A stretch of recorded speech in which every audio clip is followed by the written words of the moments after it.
Well, thank you so much for staying up late with us here on Channel 3. I'm First Alert Meteorologist Tyler Hughes, and there is plenty to talk about in the weather department this evening, beginning with tonight. We have some cold air moving in. That will lead to a widespread frost and freeze overnight tonight into very early on tomorrow morning.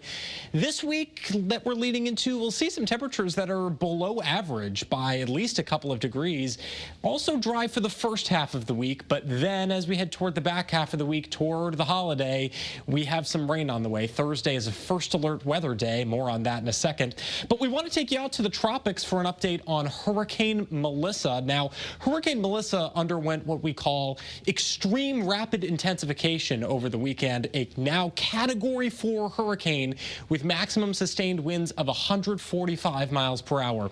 When we were looking at the storm on Friday, it was a tropical storm. So it has taken advantage of the warm waters of the Caribbean Sea and intensified extremely quickly. Now just to the south of Jamaica. Jamaica will see some pretty awful hurricane impacts as a result.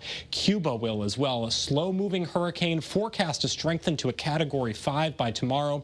Eventually will impact some more islands in the Caribbean before heading out to sea, so should not be an issue for mainland United States, but of course we are watching the impacts to some of the Caribbean islands, including Jamaica. Here at home, it will be a chilly evening. As I said, you may want to break out those winter jackets, turn the heat up this evening. Low temperatures overnight eventually will be in the low 30s, even the upper 20s in some places. That will lead to some widespread frost and freezes out there. So there is a freeze warning in effect for the inland parts of our coastal counties tonight through tomorrow morning. You may ask, well, why is there not a frost or a freeze advisory for all of Connecticut when temperatures will dip this low for all of us? The answer is the freeze warnings and frost warnings, or frost advisories rather, are issued until the climatological end of growing season, when growing season ends on average. And for the rest of Connecticut, growing season is over now. Still that way, though, across the far southern counties in our area. The good news is allergies shouldn't be a problem over the next couple of days. Pollen count remains low. Ragweed is the culprit, so if you're sniffling, that may be the reason why.